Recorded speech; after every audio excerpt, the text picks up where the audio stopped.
Let's go to PMSNBC. Zbigniew Brzezinski. Sheer lunacy this morning on Scarborough Show. Sheer lunacy. This is Jimmy Carter's former national security advisor, the head honcho. He was the Henry Kissinger of the Carter administration. Zbigniew Brzezinski. Get this. The United States is becoming rapidly one of the most socially unjust societies in the world. And that is raising basic questions about the relevance of the West to a world that is now universally awakened, staring, restless, conflicted. Social disparities between the rich and the poor in the United States are now the most severe in the world. There is a measure called the Gini coefficient that measures social inequality. And the United States is at the top of the list. The what? The Gini coefficient? And the United States is now at the top of the list. I feel like I'm listening to a Bond villain here.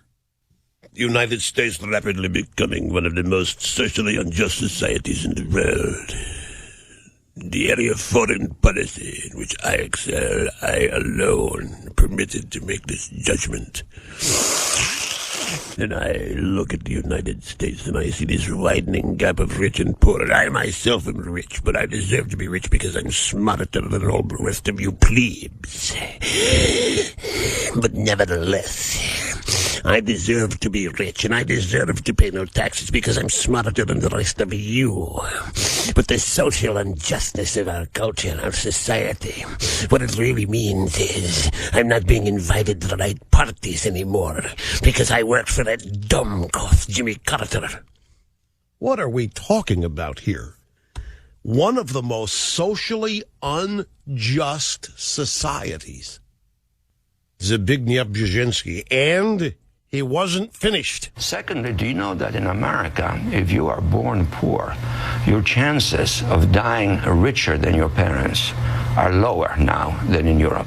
Europe has more social mobility upwards than America. That is a very serious problem. That is also equally absurd. Now these people are just making it up.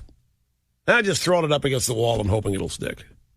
Of course, he's talking about since Obama came into office, but it's not because of Obama. It happened when Obama came into office, but it's not because of Obama.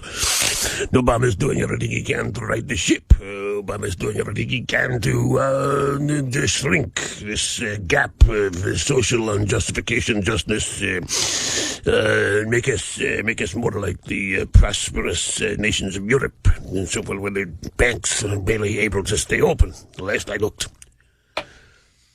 Holy crap.